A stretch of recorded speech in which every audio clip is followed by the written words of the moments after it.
소개해드릴 책은 르클레주오의 허기의 간주곡입니다. 들어가기 전에 구독, 좋아요, 알람 눌러주세요. 이 책에는 끊임없는 인생의 허기에 관한 내용이 나옵니다. 책 제목인 간주곡이라는 것은 원래 두 악곡 사이에 끼워 연주하는 짧은 악곡을 말합니다. 간주곡 전이나 후에도 연주되는 인생이라는 악곡에서 허기는 간주곡 전후에 모두 등장합니다. 인생은 채워도 끝이 없는 허기와 같다는 말이죠. 책의 주인공들은 부할 때나 가난할 때나 채울 수 없는 허기로 힘들어하는 모습을 보여줍니다. 따라서 인생은 부하기 때문에 행복한 것도 가난하기 때문에 불행한 것도 아닙니다. 행복은 내가 어떻게 받아들이고 생각하는 것에 따라 행복이 결정되는 것이죠. 부에도 행복하고 가난에도 행복할 수 있을 때 진정한 행복을 알 수 있는 것입니다. 저는 이 책을 2번 읽었는데요. 주인공 에텔은 성인이 되기 전에 아버지의 사업 실패로 인해 부를 잃게 됩니다. 그 과정 속에서 작가가 묘사하는 에텔의 심리 상태를 통해 인생을 생각하게 하는 소설이어서 좋았습니다. 여러분께서는 부의 되물림에 관해 어떻게 생각하세요? 요즘은 개천에서 용난다 라는 말이 점점 사라지고 있습니다. 하지만 3대 이상 부를 지속시키는 것도 쉬운 일은 아니죠. 그만큼 여러 가지 요인으로 돈은 계속적으로 순환을 하고 있습니다. 따라서 내게 부유해질 수 있는 기회가 왔을 때는 잡는 것이 중요합니다. 이 소설은 2차 세계대전을 배경으로 역사적 사건에 관한 내용과 함께 에텔의 소녀 시기부터 성인까지의 성장을 그린 성장 소설입니다. 에텔은 어린 시절 자신의 환경과는 달리 가난하고 불우한 환경에서 자란 제니아와 친구가 됩니다. 소녀 시절 그들은 순수한 우정을 나누죠. 에텔과 제니아는 낙엽을 밟으면서 자신들의 어려움을 잊고자 했습니다. 전 이 대목에서 어린 시절의 제 모습을 보는 것 같았고 추억을 떠올릴 수 있어서 매우 좋았습니다. 그 후 에텔은 자신을 매우 사랑해준 종조부 솔리망 씨의 죽음 때문에 많이 힘들어했지만 절친 제니아는 더 힘든 일을 겪고도 울지 않았던 것을 기억하면서 에텔은 어려움을 이겨냅니다. 에텔에게 제니아는 진정한 영웅 같은 존재였죠. 어린 시절 누구에게나 영웅 같은 존재가 있을 거예요. 하지만 세월이 지나면서 영웅도 평범한 존재임을 깨닫게 되죠. 그 또한 인생의 한 부분입니다. 에텔처럼 어렸을 때는 대부분 꿈을 먹고 살죠. 종조부님이 자신에게 물려줄 유산인 연보라색 집을 아버지가 자신에게 지어줄 것이며 이 예쁜 연보라 집에서 제니아와 함께 살 것이라는 생각을 합니다. 하지만 현실은 낭비벽이 심한 아버지가 재산을 모두 탕진해버리고 말죠. 인생은 참 예기치 않은 많은 일들이 발생하기 때문에 이런 상황을 지혜롭게 극복하고 이겨내는 것이 중요합니다. 한편 제니아는 그녀에게 전혀 어울리지 않는 남자와 약혼을 하게 되고 이 사실은 에텔에게 충격으로 다가옵니다. 자신과 맞거나 어울리는 사람과 결혼하게 되면 좋겠지만 그렇지 않은 경우가 훨씬 많죠. 결혼 전에 맞지 않음을 깨달으면 좋겠지만 그 시기에는 깨닫기 어렵죠. 하지만 결혼 후 깨닫게 되면 불행입니다. 그래서 결혼을 신중하게 생각하고 결정해야 합니다. 에텔은 나이보다 성숙한 면이 있었고 가난을 받아들이며 이를 지혜롭게 극복하는 지혜와 함께 긍정적인 성격의 소유자였습니다. 그녀는 자신보다 더 비참해진 모두를 보면서 인생에 관해 많은 것을 깨닫게 되죠. 모두는 젊은 시절에 가수로 화려한 생활을 했지만 노년에 가난해졌고 또 비참한 삶을 살게 됩니다. 젊은 시절엔 누구나 화려했던 삶을 살지만 노년기에 이르면 젊은 시절 같을 수 없죠. 그렇게 자신의 노년을 준비하고 그 시기를 어떻게 보낼 것인가에 관해 미리 계획하는 것이 중요합니다. 마지막으로 에텔은 자신의 우상이었던 제니아를 만나게 되죠. 어린 시절 지독하게 가난했던 제니아는 명품 의류 브랜드를 만드는 디자이너로 성공합니다. 그렇게 원했던 부를 가졌으나 천박하고 불만에 찬 평범한 여자가 된 제니아를 보고 에텔은 실망합니다. 원하는 부를 얻더라도 만족하지 못하면 행복하지 않습니다. 에텔과 제니아는 삶을 대하는 태도에 있어서 대비되는 모습을 보여줍니다. 에텔은 부할 때나 가난할 때나 변하지 않는 모습을 보여줍니다. 가난하게 되었을 때 그녀는 처음에 힘들어했으나 자신이 처한 상황 속에서 최선을 다하며 극복하죠. 책을 읽으면서 인생, 부, 행복에 관해 여러 가지 많은 생각을 하게 되고 삶을 정리할 수 있는 시간이 되어서 좋았습니다. 다음으로 낭독해드릴 장면은 에텔을 매우 사랑한 종조부 솔리망 씨와 에텔과의 대화 부분입니다. 에텔, 그녀는 공원 입구 앞에 서 있다. 저녁 무렵이다. 불빛은 은은한 진주빛이다. 센 강 위로 뇌우가 우르르 울려대는 것 같기도 하다. 에텔은 솔리망 씨의 손을 꼭 잡고 있다. 그녀는 이제 겨우 10살이고 그래서 아직 키가 작아 머리가 종조부의 허리춤에 간신히 닿을락말락한다. 그들 앞으로 보이는 저것은 마치 뱅센 숲의 나무들 한가운데 세워진 도시 같다.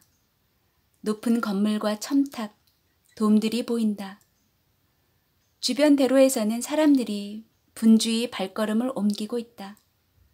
잔뜩 찌푸리고 있던 하늘에서 갑자기 폭우가 쏟아지고 더운 비가 도시 위로 수증기를 피워 올린다.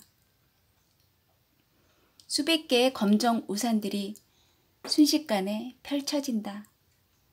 노신사는 깜빡 잊고 우산을 챙겨오지 못했다. 굵은 빗방울이 떨어지기 시작하는데도 우물쭈물하며 서 있다 하지만 에텔이 그의 손을 잡아 이끌었고 두 사람은 쌍마차와 차들 앞에 있는 공원 정문의 차양 밑을 향해 대로를 가로질러 달린다. 에텔이 종조부의 왼팔을 잡아당기고 그는 두상의 뾰족한 머리에서 검은 모자가 떨어지지 않도록 오른손으로 누른 채 달린다. 그가 달릴 때 잿빛 구렛 나룻이 박자를 맞춰 흩날린다. 에텔이 그걸 보고 웃고 그녀가 웃는 걸 보고 그도 웃는다. 이윽고 그들은 어느 밤나무 아래 멈춰서서 비를 피한다. 정말 멋진 곳이다. 에텔은 그런 곳을 한 번도 본 적이 없다. 꿈에서 보자 꿈에서조차도 본 적이 없었다. 공원 입구를 지나 픽피스 시문을 통과한 두 사람은 박물관 건물 옆을 따라 걷는다. 건물 앞에는 많은 사람들이 분주하게 오가고 있다. 하지만 솔리망 씨는 그런 것에는 관심이 없다. 박물관은 언제라도 볼 수 있어. 솔리망 씨는 생각해둔 바가 있다. 에텔과 함께 이곳에 오고 싶어 했던 것도 바로 그 때문이다. 그녀는 궁금해서 며칠 전부터 이런저런 것들을 물었다. 에텔은 아주 꾀가 바르다. 종조부가 그녀에게 그렇다고 말했다. 그녀는 유도 신문도 할 줄 안다. 그게 깜짝 선물인데 내가 알아맞히면 어떡해요? 깜짝 선물은 어딨어요? 에텔은 끈질기게 묻는다. 적어도 내가 알아맞힐 수 있게는 해줄 수 있잖아요. 솔리망 씨는 저녁 식사를 마친 후 소파에 앉아 시가를 피운다. 에텔이 시가에서 피어오르는 연기를 훅 불면서 말한다. 먹는 거예요? 마시는 거예요? 아님 예쁜 드레스? 하지만 그는 여전히 입을 다물고 있다. 저녁이면 늘 그렇듯 그는 시가를 피우고 꼬냑을 마신다. 하룻밤 자고 나면 알게 될 거다. 하지만 에텔은 잠을 이룰 수가 없다. 그녀가 누운 채로 이리저리 몸을 뒤척이는 바람에 작은 철제 침대는 밤새도록 삐걱거린다. 그녀는 새벽까지 잠을 이루지 못하고 아침 10시에 어머니가 고모들 집으로 점심을 먹으러 갈 테니 어서 일어나라고 했을 때 쉽게 일어나지 못한다. 솔리망 씨의 모습은 아직 보이지 않는다. 코탕텐가에서 몽파르나스 대로까지는 꽤 멀다. 걸어서 15분이 걸린다. 하지만 솔리망 씨는 잘 걷는다. 그는 검은 중절모를 눌러쓰고 끝에 은을된 지팡이를 바닥에 닿지 않게 살짝 들고 꼿꼿하게 걷는다. 거리가 시끌벅적한데도 에텔은 멀리서 종조부가 오는 소리가 들린다고, 인도 위에 규칙적으로 울리는 그의 징박은 부추 소리가 들린다고 말한다. 또 그가 말발굽 소리를 낸다고 말한다. 그녀는 솔리망 씨를 말에 비유하는 걸 아주 좋아하고 솔리망 씨도 그게 싫지 않다. 때때로 그는 팔순 고령에도 불구하고 에텔을 목말 태워서 공원으로 산책을 나간다. 솔리망 씨가 키가 아주 크기 때문에 그의 어깨 위에 탄 에텔의 머리가 키 큰 나무들의 가지에 닿는다. 비가 그쳤다. 두 사람은 호숫가까지 손을 잡고 걸어간다. 잿빛 하늘 아래 호수는 거대하고 휘어져 보이는 것이 마치 수렁 같다. 솔리망 씨는 옛날에 아프리카에서 본 호수와 우각코들에 대해 자주 이야기해준다. 당시 그는 프랑스령 콩고에서 군의관으로 근무했다. 에텔은 그에게 이야기를 해달라고 조르는 걸 좋아한다. 솔리망 씨가 살아온 이야기를 들려주는 사람은 오직 에텔 뿐이다. 그녀가 세상에 대해 아는 것은 모두 종조부가 이야기해준 것들이다. 에텔은 호수 위에 떠있는 오리들 가운데서 노르스름한 빛을 띤 백조 한 마리를 발견한다. 백조는 쓸쓸해 보인다. 두 사람은 그리스 신전이 세워져 있는 어떤 섬 앞을 지나간다. 사람들이 빠른 걸음으로 나무 다리를 건넌다. 솔리망 씨가 묻는다. 저기 가보고 싶니? 하지만 혹시 하는 마음에 그냥 물어보는 게 분명하다. 사람들이 너무 많다. 그래서 에텔은 종조부의 손을 잡아당긴다. 아니, 곧장 인도로 가요. 둘은 밀려드는 사람들과 반대 방향으로 호숫가를 따라 걷는다. 사람들은 두건 달린 커다란 망토에 구닥다리 모자를 쓴 이 키 큰 남자와 주름 장식이 달린 원피스와 앵클 부츠로 한껏 멋을 낸 작은 금발 소녀에게 길을 비켜준다. 에텔은 솔리망 씨와 함께 있는 게 자랑스럽다. 거인과 함께 있는 것 같은 기분을 느낀다. 이 세상 어떤 무질서 속에서도 길을 뚫고 나아갈 수 있는 사람과 함께 있는 것처럼 이제 인파는 다른 방향으로 호수 끝을 향해 가고 있다. 에텔의 눈에 나무들 위로 솟아오른 괴상한 시멘트빛 탑들이 들어온다. 그녀는 안내판에서 그 이름을 겨우 읽는다. 앙코르 와트. 솔리망 씨가 뒷부분을 마저 읽어준다. 앙코르 와트. 캄보디아에 있는 사원 이름이란다. 저 사원도 아주 멋져 보이지만 그것보다 먼저 보여주고 싶은 게 있구나. 솔리망 씨는 생각해 둔 게 있다. 그래서 군중과 같은 방향으로 걸으려 하지 않는다. 그는 사람들이 무리지어 행동하는 것을 경계한다. 에텔은 사람들이 왜 종조부에 대해 하는 말을 자주 들었다. 정말 별난 분이라니까. 하지만 에텔의 어머니는 솔리망 씨를 두둔한다. 자신의 삼촌이기 때문이리라. 알고 보면 다정하고 점잖으신 분이세요. 솔리망 씨는 에텔의 어머니를 엄하게 키웠다. 그녀의 아버지가 세상을 떠나자 그녀를 맡은 건 솔리망 씨였다. 하지만 에텔의 어머니는 삼촌을 자주 볼 수 없었다. 솔리망 씨는 늘 먼 곳, 세상 저 끝 어딘가에 있었다. 그녀는 그를 사랑한다. 어쩌면 그 키 큰 노인이 자신의 딸 에텔에게 애착을 갖고 있다는 것에 감격한 것인지도 모른다. 외롭고 고된 인생의 막바지에 마침내 그가 마음의 문을 여는 것을 목도했다는 듯이 옆쪽으로 호수에서 벗어나는 길이 있다. 그 길에는 지나다니는 사람들이 훨씬 적다. 안내판에는 이렇게 씌어 있다. 프랑스의 옛 식민지들. 아래에는 지명들이 적혀 있다. 에텔은 그것들을 천천히 읽어 내려간다. 레위니옹, 과들루프, 마르티니크, 소말리아, 뉴칼레도니아, 기아나. 솔리망 씨가 오고 싶어 한 곳은 바로 여기다. 이곳은 호숫가에서 약간 들어간 숲속 빈터에 있다. 초가지붕을 얹은 오두막들, 그리고 종려나무 둥지 모양의 기둥들을 세운 콘크리트 오두막들, 하나의 마을 같다.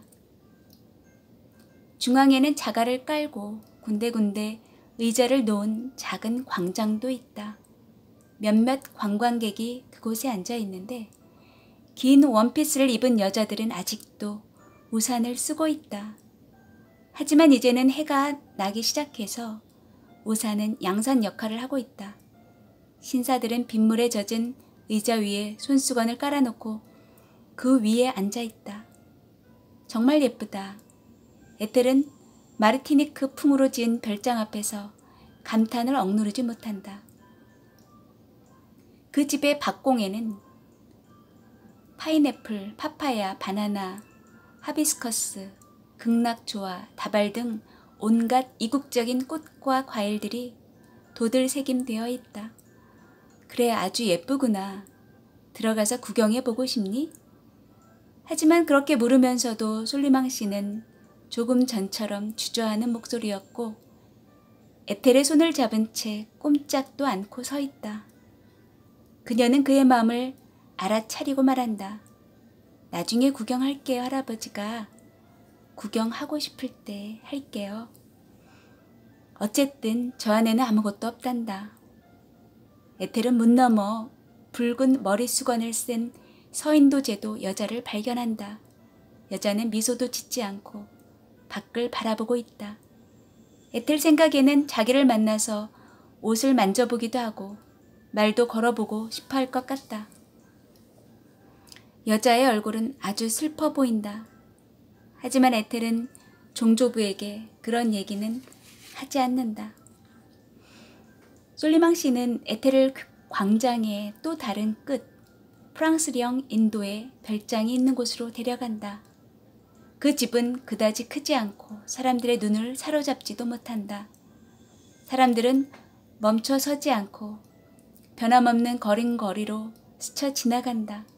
검은 양복과 검은 모자, 여인들의 원피스 자락이 가볍게 스치는 소리, 깃털이나 과일이나 바이올렛 장식이 달린 여인들의 모자, 어른들의 손에 억지로 끌려가는 아이들이 인파를 헤치며 반대 방향으로 나아가는 에텔과 솔리망 씨를 흘낏흘낏 곁눈질한다.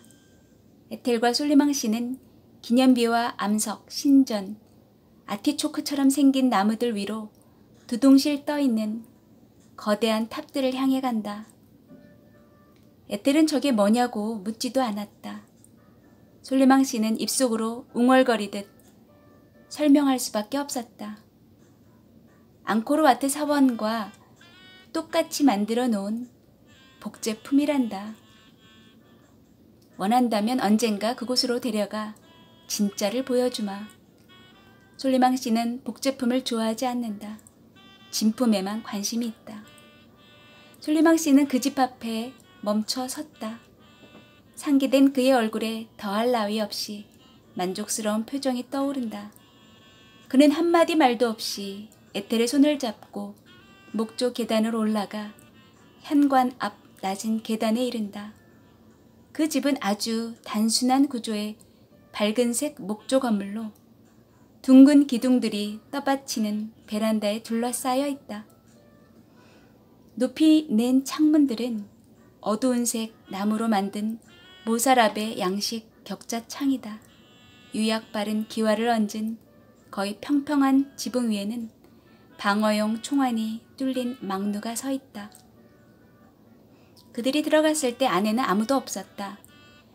집 한복판에 있는 안뜰은 탑에서 비치는 조명 때문에 기묘한 연보라색 불빛에 잠겨 있다.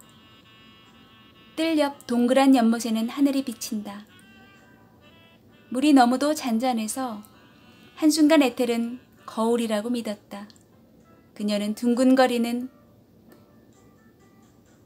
그 거울 같은 것을 보고 가슴을 안으며 멈춰섰다.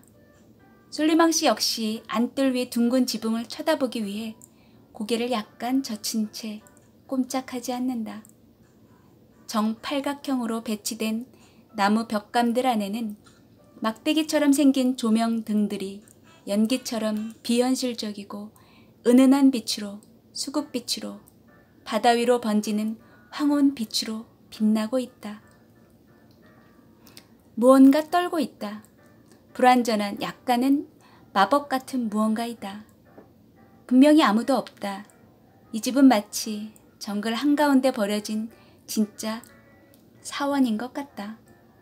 에텔은 나무들 사이에서 웅성거리는 소리, 날카롭고 거친 울음소리, 키 작은 초목 속에서 맹수들의 비단처럼 부드러운 말소리가 들리는 것만 같아 몸을 떨며 종조부에게 바짝 붙는다. 솔리망 씨는 움직이지 않는다. 그는 안뜰 한복판, 빛의 돔 아래에서 꼼짝도 않고 있다.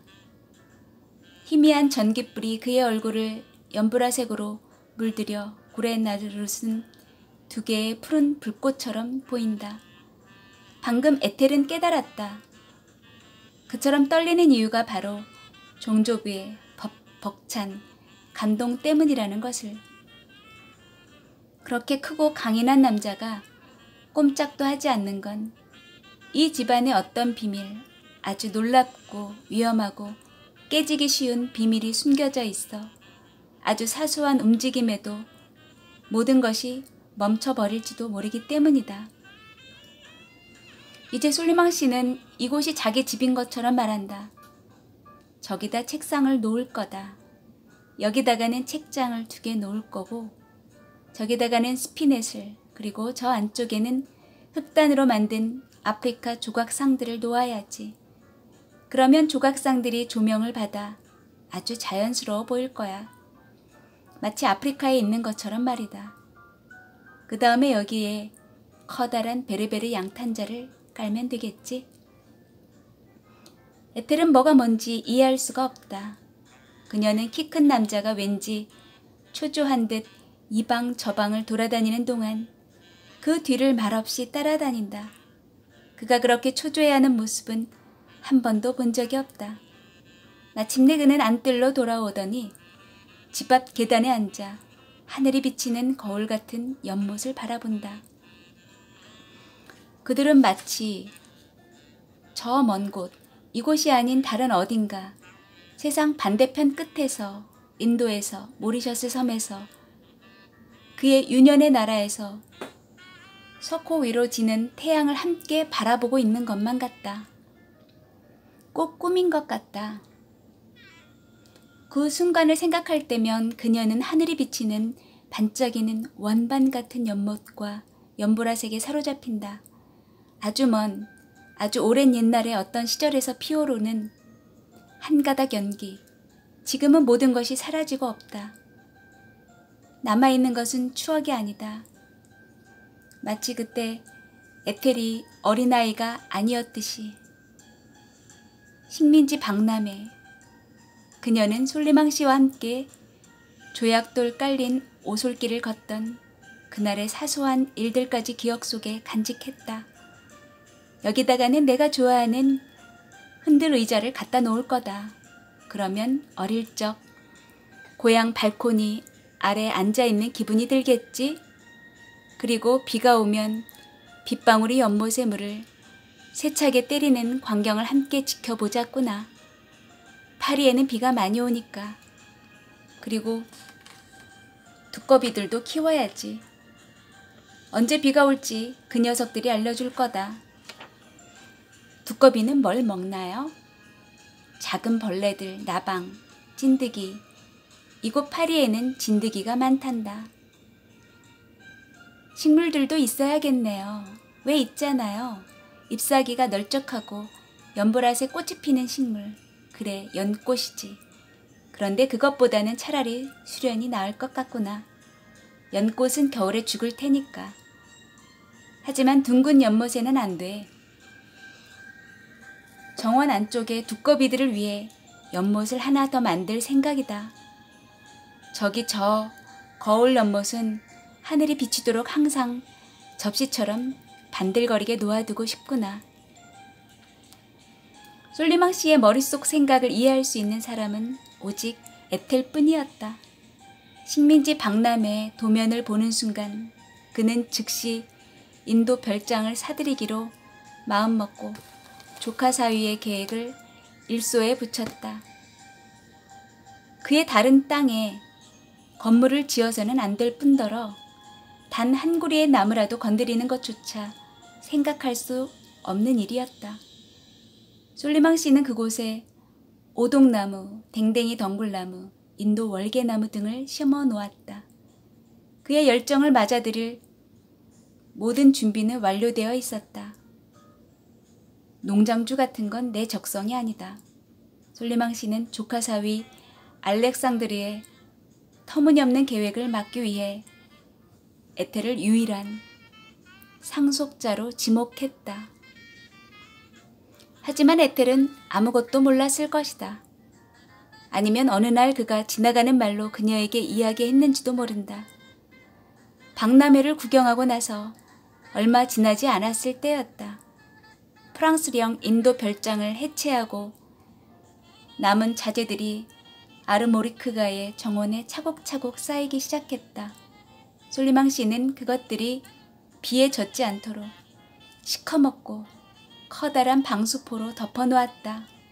그러고 나서 안을 들여다보지 못하도록 정원을 빙 둘러친 산 울타리 쪽으로 에텔을 데려갔다. 그가 문에 매달린 맹꽁이 자물쇠를 열자 정원 안쪽에서 번쩍이는 시커먼 더미들이 보였다. 에텔은 돌처럼 굳어 서 있었다. 저게 뭔지 알겠니? 솔리망 씨가 수수께끼를 내듯 물었다. 연보라색 집이잖아요. 그는 감탄 어린 눈빛으로 그녀를 바라보았다. 그래 맞아. 그리고 덧붙였다. 연보라색 집. 그래. 앞으로 이 집을 그렇게 불러야겠다. 내가 이 집의 이름을 생각해냈구나. 그는 에텔의 손을 꾹 쥐었고 그녀는 벌써부터 안뜰과 회랑 그리고 잿빛 하늘에 비치는 거울 연못을 본 것 같은 기분에 사로잡혔다. 에텔, 이건 내 집이 될 거다. 오직 너만을 위한 집이 될 거야. 하지만 그 후로 솔리망 씨는 두 번 다시 그의 이야기를 꺼내지 않았다. 늘 그런 식이었다.